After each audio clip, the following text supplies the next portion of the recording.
লাল না হলে জরিমানা দেবো আমি। আচ্ছা, আপনি কি নিবেন এটা?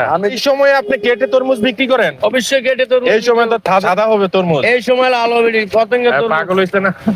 এখন কি লাল না হলে জরিমানা দেবো আমি। আচ্ছা, আপনি কি নিবেন এটা? আমি যদি লাল হয় একদম আমার এটার মতো লাল হয় তাহলে আমি নিব, আর যদি সাদা হয় তাহলে আমি নিব না এটা। আর গরমের সময় তরমুজ লাল হয়, রোয়া হয়, এখন হবে না। এখন এই লাল হবে, আমি কেটে কেটে দেবো। আচ্ছা দর্শক শুনেন, এখন তো তরমুজের সিজন না। উনি এই ভাই কাস্টমার, উনি বলতেছে কেটে কেটে তরমুজ বিক্রি করতেছে। আমার সন্দেহ এই সময়ে তরমুজ ভালো হবে না। উনি ড্যাম শিওর যে আসলে তরমুজ ভালো। 100% গ্যারান্টি, না হলে 1000 টাকা জরিমানা দেবো। আচ্ছা, আপনি কি তরমুজ যদি সাদা হলে কি নিবেন? সাদা হলে আমি নিব না, আর যদি লাল হয় এটার মতো তাহলে আমি 50 টাকা পুরস্কার দেবো। 50 টাকা পুরস্কার দিবেন? পুরস্কার দেবো বেশি আর আপনি?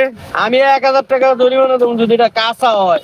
আচ্ছা ঠিক আছে, আপনারা সাক্ষী থাকলেন। Okay, so stay tuned and let's see. কাটেন দেখি। ওরে মধু হই হই আরে বিষ খাওয়াইলা। এই সময়ে তরমুজ ভালো হয় কিনা আসলে? এটা কত দাম? কত? 400 টাকা না?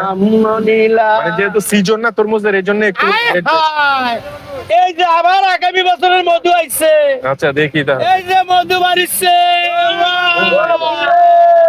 মধু আইছে মধু। আচ্ছা, দাঁড়ান। আসলে আমি অবাক হয়েছি, এই সময়ে তরমুজ এত লাভ। এই যে মধু আইছে। আমি একটু কাছে নিয়ে দেখাচ্ছি আপনাদেরকে। এটা এই যে দেখানোর চেষ্টা করছি, এটা হচ্ছে যে 400 টাকা। উনি বলেছিল যে যদি এটা আসলে সাদা হয় তাহলে 1000 টাকা আসলে জরিমানা দিবে। আর উনি বলছিল যদি এটা কি বলছিলেন আপনি? আমি বলছিলাম যদি সাদা তাহলে আমি নিব, আর যদি লাল হয় আমি 50 টাকা পুরস্কার দেবো। আচ্ছা, এটার দাম হচ্ছে 400 টাকা। আর রাইট নাও আমি রয়েছি সাচার বাজার পুলিশ বাড়ির সামনে। ওনার নাম হচ্ছে মজিদ। প্রতি বছরই তরমুজ বিক্রি করে, এখন একটু আগাম সিজনের তরমুজগুলো বিক্রি করছে। তো আমার সন্দেহ হচ্ছিল যে তরমুজগুলো আসলে লাল হবে না, কিন্তু রমজান মাস পুরোটা বেচমু। তো এখন তো নিচ্ছেন আপনি না? ওকে, এই ছিল ব্যাপার। So thank you very much for watching. Please share this video and stay tuned.